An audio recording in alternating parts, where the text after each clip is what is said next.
vivo com informações do nosso país, mais especificamente dos nossos irmãos do Rio Grande do Sul, que sofrem com um dos maiores e mais graves desastres enfrentados no nosso país. Todos os dias são atualizados pela Defesa Civil do Estado relatórios sobre as ações de resgate nas localidades atingidas. Os temporais e as cheias afetam mais de 2 milhões de pessoas. Destas, mais de 600 mil estão fora de casa, algumas em abrigos e a maioria desalojadas. O estado conta com 497 municípios e 446 relatam problemas. Em termos de saúde pública, as consequências do evento climático continuarão por muito tempo e vão exigir todo um planejamento das autoridades e dos profissionais da área. Segundo evidências colhidas a partir de outras grandes enchentes que ocorreram no mundo em anos recentes, a tendência é de um aumento importante nos casos de diversas doenças infecciosas, como diarreias, problemas respiratórios, leptospirose, hepatite A e dengue. Muita coisa, né? Diante das cenas trágicas, uma gigante onda de solidariedade e fraternidade tem salvado e acolhido a vida das pessoas, dos animais na região.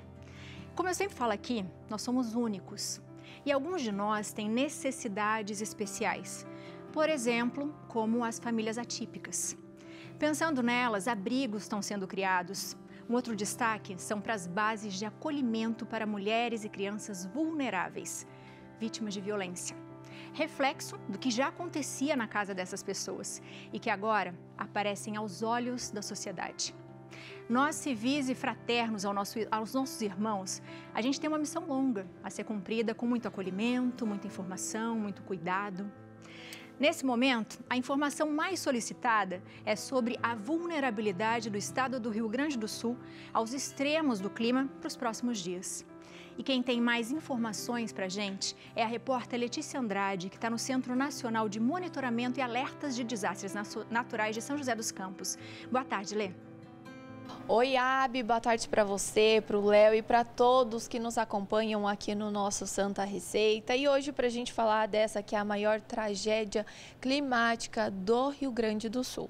Eu vou passar alguns dados passados pela Defesa Civil do Rio Grande do Sul. E olha só, são 447 municípios afetados, quase 90% do estado.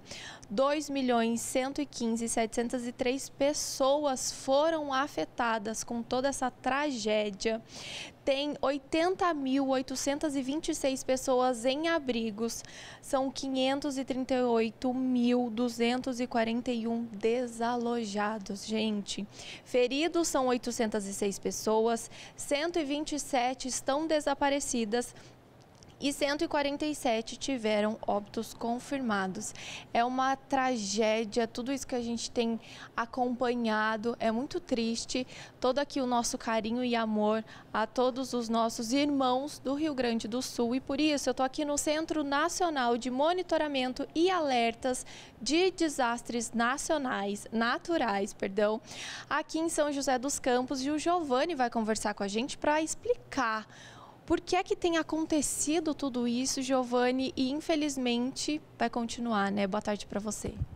Boa tarde, Letícia. Boa tarde a todos. Olha, a gente está com as águas do oceano muito quentes. Os ventos que estão chegando no sul, eles entram pelo norte e nordeste do Brasil, fazem a curva quando encontram um paredão de montanhas, que é a Cordilheira dos Andes, e aceleram em direção ao sul, levando bastante calor e umidade. Essa situação normalmente acontece, mas ela dura pouco tempo. O que a gente está tendo agora é que esses ventos com muito calor e umidade estão se mantendo em cima da mesma região por muito tempo. Então a gente tem tempestade atrás de tempestade, chuva atrás de chuva, essa chuva toda caindo na região principalmente serrana do Rio Grande do Sul, que é uma área mais alta, e aí essa água desce rápido para a planície, para a área mais plana, mais baixa, onde está a cidade de Porto Alegre. E aí toda essa água chegando lá embaixo faz subir o nível dos rios, ali tem o Guaíba, que transborda e cobre parte da cidade. E aí, assim, a gente sabe que o nível do Guaíba tem subido, né? E ele vai continuar subindo. Quais são as previsões para tudo isso? As previsões mais recentes são de que ele volte a subir. ele já tinha baixado cerca de 60 centímetros. Mas com as chuvas do último final de semana, foram novamente chuvas fortes, mais de 200 litros de água por metro quadrado em algumas regiões, é muita água. Então ele deve voltar a subir e pode até passar do nível mais alto que a gente já teve na semana passada. Porque a gente não tem só o efeito da chuva, tem o efeito também do vento. O vento ajuda a empurrar a água em direção a Porto Alegre, dificultando o escoamento, dificultando essa água baixar. A gente teve vários eventos de deslizamento de terra, né, desmoronamentos na beira de estradas e em áreas da cidade onde o terreno é mais inclinado. Então, cada vez que tem uma pancada de chuva mais forte, esse terreno que já está bem encharcado pode de novo soltar algumas partes do solo e ter novos deslizamentos. A boa notícia é que durante esse começo da semana o volume de chuva diminuiu. Então, choveu bastante no final de semana, mas agora a chuva diminui, então esse risco de movimentos de massa, que a gente chama, que são esses deslizamentos de terra, diminui. Agora fica o risco da inundação mesmo, que é toda a água que caiu na serra, está descendo e vai subir o nível do Guaíba. A gente também não pode esquecer da questão do frio, né? Lá no Rio Grande do Sul, as temperaturas estão caindo. Essa melhora do tempo, essa diminuição da chuva vai acontecer justamente porque a massa de ar frio vai conseguir avançar, empurrando um pouco da massa de ar quente, tirando a área de chuva ali de cima do Rio Grande do Sul. Então, por um lado é uma boa notícia, por outro, esse ar frio vai derrubar as temperaturas. E aí traz uma preocupação com as pessoas que estão fora de casa, fora do seu abrigo, em abrigos públicos, onde as condições de proteção de frio não são adequadas. Muitas vezes as pessoas levaram só a roupa do corpo, não tem roupas de frio para se proteger. Então é uma preocupação com temperaturas que podem ficar abaixo dos 10 graus. Abaixo de 10 graus é uma temperatura que já pode trazer algum nível de hipotermia se a pessoa não estiver bem abrigada. Giovanni, muito obrigada pelas informações, por participar com a gente aqui do nosso Santa Receita, viu? Muito obrigado. A gente deseja uma boa recuperação para o estado do Rio Grande do Sul, todos aqueles que puderem ajudar, né? E obrigado pela oportunidade de estar aqui trazendo essas explicações. Até uma próxima. E é isso, gente. Vocês conseguiram entender um pouquinho do que está acontecendo, então não deixem de ajudar. Vamos tirar os casacos, doar cobertores, principalmente porque o frio vai aumentar e eles precisam da nossa ajuda. Abiléu, eu volto com vocês no estúdio. Com certeza, Lelê, muito obrigada pelas informações. Esse fim de semana eu estava fazendo isso em casa, né, e comecei a separar umas roupas. E quando eu comecei a separar, eu ficava só agradecendo a Deus por ter podido comprar, né, por usar aquelas roupas, aqueles sapatos e hoje poder partilhar com as pessoas. Faz isso, é uma faxina na alma também, a gente vai estar ajudando muito, principalmente roupas de frio, viu? Imagina como é que tá a situação lá. Mas além da situação, a gente tem que pensar também como é que tá a cabeça das pessoas que estão passando por tudo isso. Para entender um pouco, eu falo pouco porque é muito pouco, a gente não está lá. A gente conversa agora por Skype com a Cristine Soares, ela é palestrante e escritora, moradora da cidade de Canoas. A Cris já partilhou a história dela com a gente aqui no Santa Receita, uma história de superação, uma história de fé, e ela está sendo forte mais uma vez. Boa tarde, Cris, seja muito bem-vinda. Oi, minha querida, obrigada pelo espaço de vocês, obrigada mesmo. Eu que agradeço. Como que você tá, Cris? Olha, aqui dentro do estado do Rio Grande do Sul, né, por mais que algumas pessoas não tenham sido afetadas em suas casas próprias, não tem como ninguém estar bem. A gente, inclusive, fala muito sobre isso. Ninguém aqui está bem, né? Como também em todo o Brasil que está acompanhando, todo mundo muito solidário ao nosso momento, né? As pessoas se colocam no nosso lugar, são empáticas em entender que isso poderia estar acontecendo em qualquer lugar, né? Se colocam também nas condições que a gente ficou, né? Saindo de dentro das nossas casas. E são várias reflexões, assim. Todos os dias a gente tem reflexões diárias sobre os momentos que a gente está passando, desde o momento de sair das nossas casas no resgate. E é uma vitória diária, assim, de cada um, né? Além de todas as suas questões pessoais, nós estamos enfrentando algo aqui que está sendo dilacerante, né? Está sendo muito, muito difícil. Como foi o resgate de vocês, né? Eu fiquei sabendo que você, as suas meninas, a sua família toda, né? A casa toda de vocês.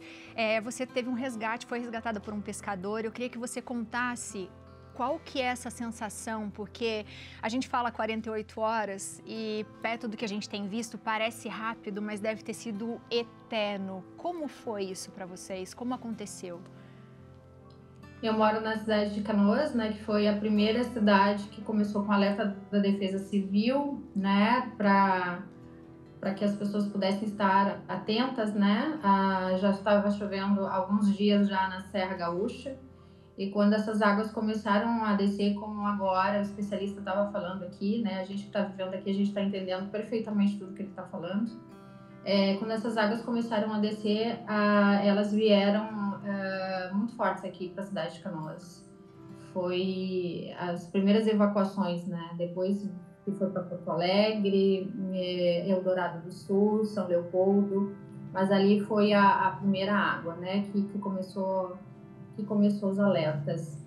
Eu vou dizer para você que inicialmente a gente tem a negação, né, de tudo que está acontecendo, ninguém acredita no que está vendo. Depois vem um sentimento de não acreditar, né, desacreditar. Ninguém imaginou, né, que chegaria no que chegou, né, que as casas estariam submersas até o telhado. Acredito que até as regiões mais altas, em que as pessoas subestimaram a água e inicialmente não quiseram sair de suas casas, ninguém imaginou a proporção da tragédia que estava se iniciando ali dentro da nossa cidade. Já estava chovendo desde quinta-feira, né, da semana passada. Na sexta intensificou, e na sexta mesmo, quando a gente viu que já estavam fazendo evacuações, nosso bairro foi o primeiro a começar a evacuação. Quando começou a evacuação lá embaixo no bairro, e a nossa área é a mais alta, a gente já começou a ficar muito alerta, né, sobre tudo que estava aumentando nas águas. E a gente já entrou, eu tenho duas filhas pequenas, uma de 7 e uma de 8 anos, a gente já entrou na listagem da evacuação. Entramos na listagem da Defesa Civil. Só que o que ninguém imaginava era o quanto essa listagem ia crescer. Eram pessoas extremamente desesperadas para sair de suas casas. A gente ficou mais de 48 horas, como você disse, parece que são só 48 horas, mas à medida que você vai vendo a quantidade de água pelo tempo, passar uma noite inteira cuidando quantos centímetros essa água estava crescendo, aumentando e fazendo uma perspectiva de quanto tempo a gente poderia ter para um resgate, isso não tem preço. Nesse momento, minhas filhas estavam dormindo e a gente estava ali fazendo todo esse cuidado, né, do aumento da água e pensando em vários planos. Se chegar até aqui, o que a gente vai fazer? Se passar, se... Foi tanto que quando a gente viu de verdade que estava aumentando, a gente começou já a pensar em coisas que a gente não pensaria, né? No andar de cima, as janelas são todas de grade, e pensar como que a gente abriria essas grades, né, para poder sair caso ninguém venha resgatar a gente, né? Como que a gente conseguiria acessar o telhado se a gente precisar, né? Como que a gente vai fazer isso com as crianças? Porque eu tenho a minha filha Luísa, que é uma criança atípica, né? Então, todo esse cuidado, né, que inevitável ser um trauma, né, mas que a gente fica pensando como mãe, como que a gente pode tornar isso um pouco mais leve para as crianças, né? E nós não fomos resgatados pela Defesa Civil. Todos os meus familiares moram no mesmo bairro que eu, ou seja, meus pais e meus irmãos estão com as casas também embaixo d'água. E meu irmão foi resgatado e ele conseguiu que esse barco fosse até o meu endereço, porque já estava passando poucas embarcações e as que estavam passando muito cheias já, né? Então a gente não conseguia subir nessas embarcações, né? E era um grande desespero das pessoas que estavam sendo resgatadas, porque quem não estava ficando, de uma forma ou outra, estava tentando se salvar de alguma forma. E aí começa a lei da sobrevivência, né? As pessoas querem subir nos barcos de qualquer forma. Começou a ter uma grande desorganização também nesse sentido, e que ali, né, pela nossa janela a gente acompanhou, né? Os desesperos de barcos virando, pessoas gritando, pessoas que não conseguiram levar os seus pets, né, que ficaram presos dentro de casa, e a gente vendo esses pets também chorando, sofrendo e perdendo a vida.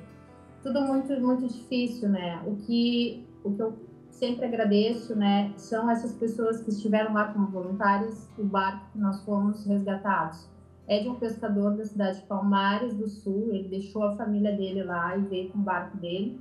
E quando a gente estava inseguro para sair do telhado e passar por cima do portão para poder entrar no barco dele, ele olhou firme nos meus olhos e disse: pode ficar tranquila, eu sou um pescador muito experiente, vai dar tudo certo.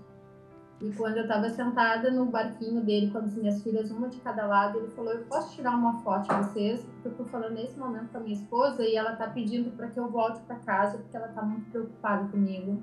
E eu preciso mostrar para ela por que eu estou aqui. E eu autorizei ele a tirar uma foto, né, minha com as minhas filhas no barco dele, né? E ele encheu os olhos de lágrima e ele estava entendendo o porquê que ele estava ali, né? Ele estava fazendo muito sentido para ele estar ali, né? Ver que ele estava fazendo a diferença, que a gente não estava conseguindo ser resgatado pela Defesa Civil, mas ele, como um particular, um ser humano, um voluntário, uma pessoa altruísta, deixou a família dele lá na cidade dele para estar ali, para estar fazendo a diferença nas nossas vidas, né? E quantos desses fizeram a diferença em várias famílias, né? A gente vê as estatísticas aí, os números não estão nem próximos do que a gente vai chegar quando essas águas baixarem, infelizmente, né? A gente tem muita coisa ainda, infelizmente, para ver. Nós estamos há vários dias aí que a chuva não cessa, estamos com dias que continua chovendo na serra, essas águas vão voltar. E a gente está aqui pedindo, né, que Deus interceda por nós e que acabe logo com tudo isso, porque é um filme de terror que não tem fim, né? Cris, pode falar. Você está num abrigo agora? Onde você está?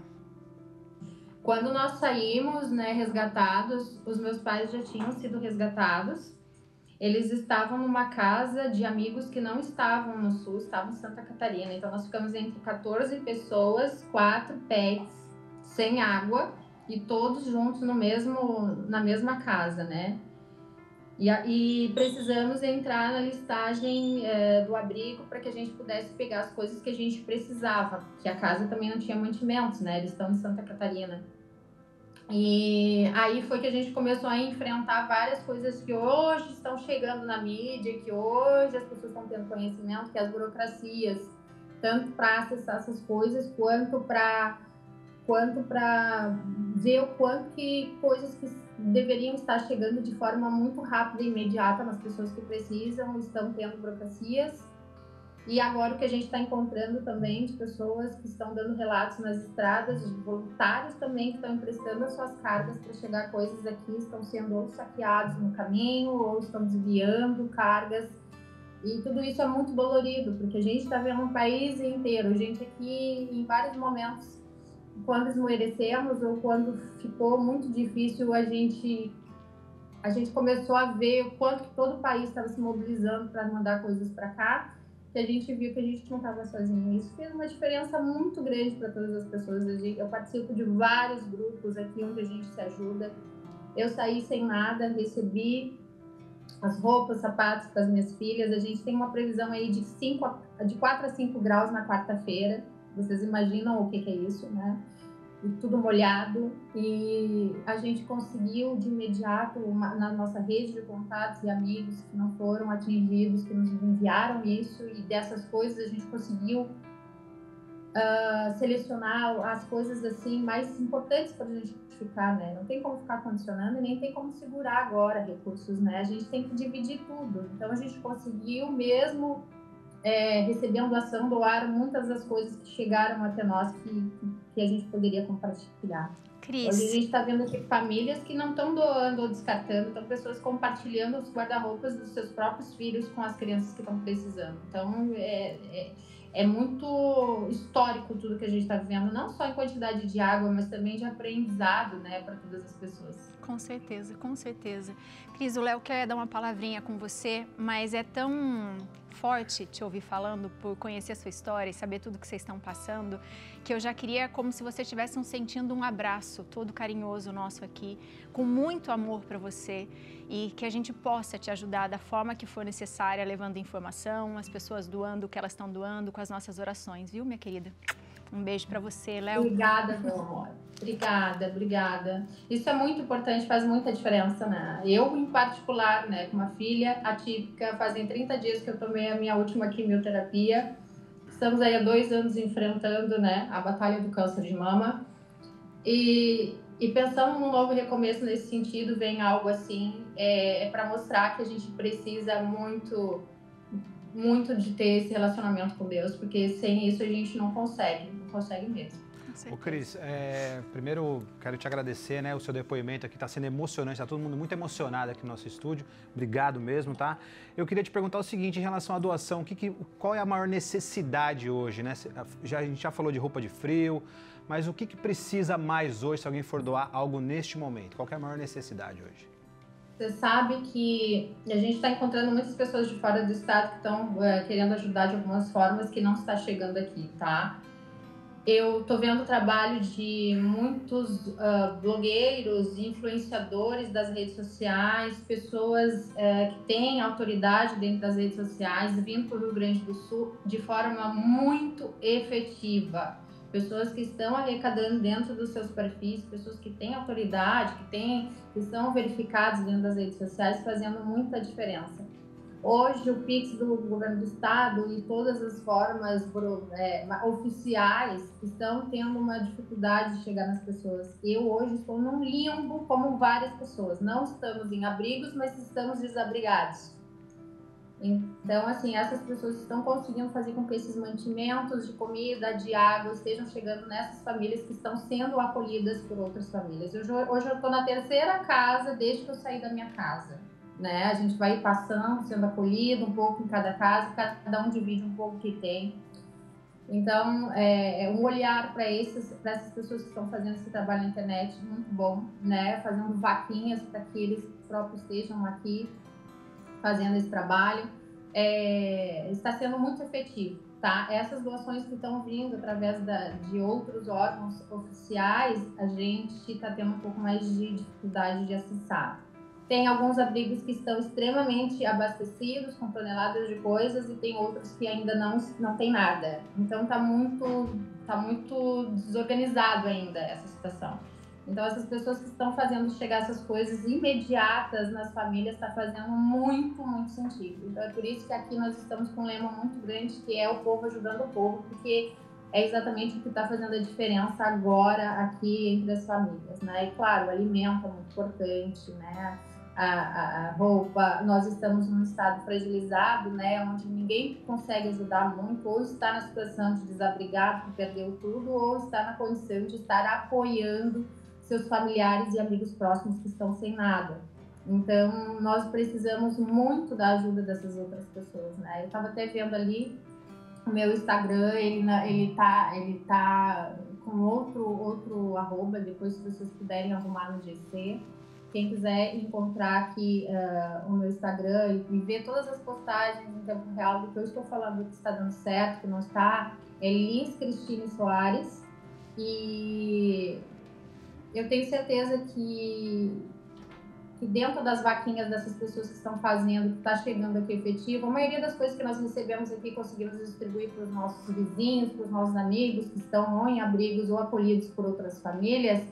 São dessas pessoas que estão fazendo esses movimentos de forma idônea, de pessoas que a gente conhece e que estão fazendo a compra, que estão indo a Santa Catarina ou que estão trazendo seus próprios caminhões, pagando com essas vaquinhas para chegar aí de imediato, que é onde a gente está. Então, assim, é o meu olhar, né? É o meu olhar de quem está aqui, de quem está vivendo, e da minha condição, que eu sei que é a condição de muitas pessoas que estão aqui. Cris, a gente está aqui, tá? Um beijo Obrigada. Gigante para você. A gente já vai colocar o seu Instagram, a gente já colocou e vai colocar no perfil também. Você tem os nossos contatos e o canal tá aberto para você. Você tem uma casa aqui, tá bom? Um beijo. Obrigada, no seu coração. Amores, um beijo. E de toda a família. Fiquem com Deus, tá? Amém. E que as pessoas não percam a fé, né? Principalmente quem tá aqui ou as pessoas que estão fora, né? Que usem esse momento não somente para se abalar emocionalmente, mas que também possam levar isso com o aprendizado da vida, que a gente possa valorizar todas as coisas que a gente tem, né? Isso é muito importante, né? Hoje a gente está aqui necessitando do básico, né? ali não dependia do que cada um estava deixando para trás dentro das suas casas, todo mundo precisava de um barco para sobreviver. Então é isso que é a vida, né? A gente, tudo que está aqui é emprestado, né? O que a gente tem é o que a gente é e o que a gente pode fazer impactando na vida das pessoas. Um beijo grande para vocês sempre. Um beijo, um beijo.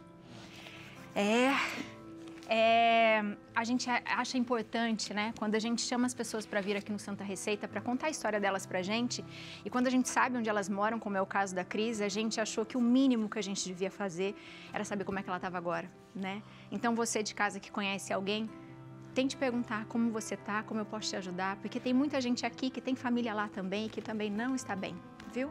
E o que vocês tiverem de informação, manda pra gente também poder ajudar o maior número de pessoas. Combinado? Então tá bom.